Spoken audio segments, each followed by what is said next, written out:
Welcome back. Today I have Abiola Olaniran. He's CEO of Gamsole, so we're talking about games today. And I think they have produced some games for companies like Windows. So Abiola, welcome to the show. Thank you, sir. And tell us about Gamesole. How did you start? Why did you start it? And why do you think it will be successful? So thank you. Gamsole is a mobile gaming company. We create mobile games and animations. We started because we saw a huge gap in the kind of content that comes out of Africa. Up until now, I mean, the story about Africa that people know, I mean, when it comes to like from games and animations, are usually about just animals, like things like Lion King, Madagascar, and it's usually based on the perception of the Western creator of those contents. So why are Africans not telling their own story in that form? You understand? So I mean, if you go to Japan now, you can watch things like Naruto. They have a lot of animation content. They have a lot of games that are from their own environment, and this is how they can easily communicate with the young generation in the country. You understand? So basically, Gamesole is supposed to fill that gap. Creating African content, but usually mainly for the global audience, basically, which is why we created it. So, what effort does it take? I see these games. If I see all this animation, what resource does it take? I mean, so skill sets mainly, which is one of the challenges in Nigeria right now. Which is why basically one of the ways we've been able to get this far in terms of like creating our content is basically, I mean, we are happy that some Nigerians who studied abroad are now beginning to come back home. You understand? So some of our animators studied in Canada, some in the UK. You understand? So skill set mainly, and for little content can take a lot of time. So you need a lot of people, you need a lot of hands on deck to be able to produce them fast. So let's go back down the memory lane. So what was the first game that you produced? How long did it take, and how successful was it? Okay, so the first game that I created and published was called Road Blazer. Okay. I created it when I was still in school. It took, I think, roughly, I'm not really sure how long it took, because I was doing it out of passion and excitement and everything. So I published it on the Windows platform because as at then I was a Microsoft student partner. Okay. And I just got back from representing Nigeria at the world competition, at the global technology competition organized by Microsoft.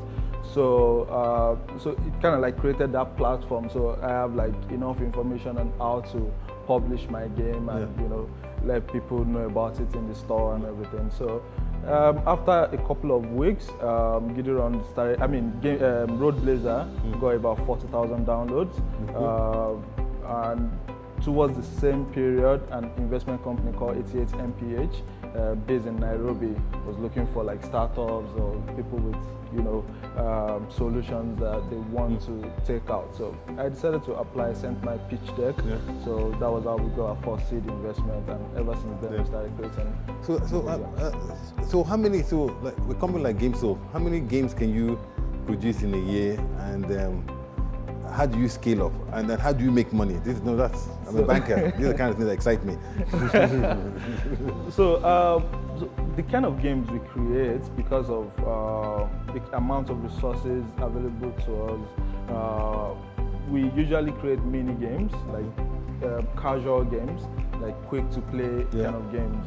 So we tend to create a large number of games. So we've been able to create over 35 games, and we've been able to have over 10 million downloads of our games. So at the time when we first got our first million download of our games, Microsoft Africa in Kenya gave us a grant.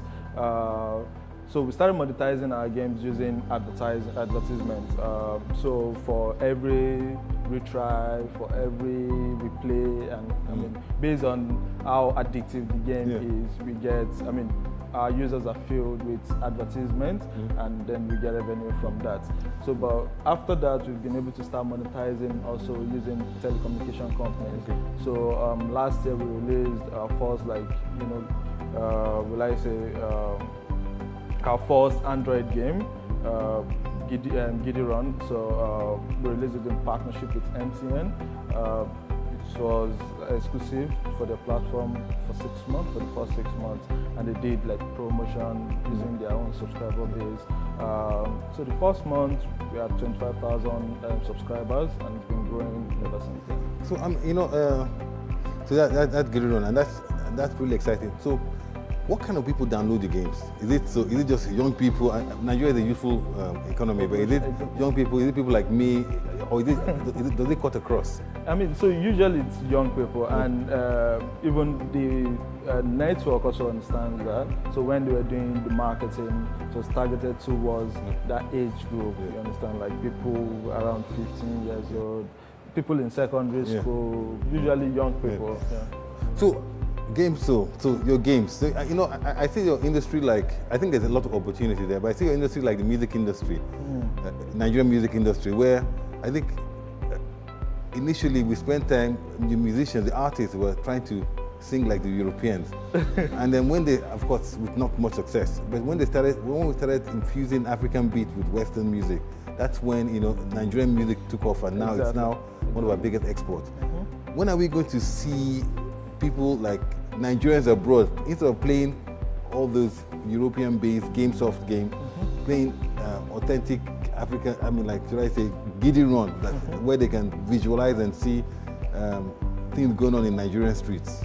Yeah, in scale. Yeah, with the right partnership, I think Africans are now like starting to develop, local games. And you're right, there have to be some level of globalization in terms of like something that can be accepted globally in terms of the content itself. So it shouldn't just be a completely localized game, like the example you use in terms of in Nigerian music, infusing, understand, local beats with foreign beats, basically. So which is essentially what we do. So Giddy Run, for instance, now it's a 3D runner game, and if you've played Subway Surfer before, you'll be familiar with that kind of gameplay. But at the same time, we've been able to just infuse the local elements, the entire story itself. A policeman trying to get bribe from a conductor, a bus conductor, and the bus conductor refused to pay. So started running away from him. These are things that Nigerians are, normal Nigerians are like, used to every day. So and that's great. But how are we going to scale that up? Because it's only until yesterday that I said, okay, I heard about Giddy Run. But I think, I know many adults here, even in this room, that still play games, right? And so it's not. I don't think games are for youth. I think games for everybody. It depends on the type of game, and you can use it, of course, to tell a story. So, how are we going to create that awareness? So with more, I think with more, investment coming into the sector, with better partnerships, you understand. So with more partnerships, companies pushing this content and integrating it with their product, with what they're selling, because even the market also wants this kind of content. But the contents are not just available, you understand. So which is why companies like me are supposed to make those kind of content available in great quality. So once the quality is as good as the international one, why do I want to play the international one instead? So games and education. So what role? So and I know that we hear a lot about things like gamification, using games to teach people stuff, or even at work. So it's not just about education, but education in school, education even in the workplace. So how are you? So are you doing anything in that space with any organizations or schools? I mean, currently we are doing a product with Diamond Bank now, and which is I really believe in it strongly, because in order to because gamification is very important in terms of like creating some sort of a competition between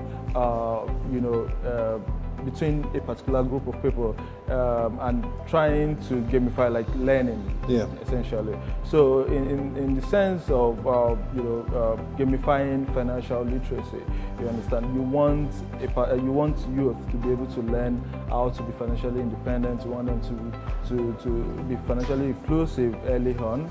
You understand? So gamifying that kind of experience will essentially increase the possibility of them learning that faster, and also in order to be able to get their attention, using elements from games, animations, and things that they're used to before. You understand? So creating tournaments, creating challenges, having leaderboards, being able to easily share online. So, and we've seen like a lot of companies globally who have been able to do that successfully, and in terms of metrics, it has actually helped their metrics in terms of retention, user retention, events, activities, and things that are done on the platform. Yeah. So, final question. So, what's the next big thing for Gamsole? I mean, so. Currently, Gamsole is in process of opening our first international office.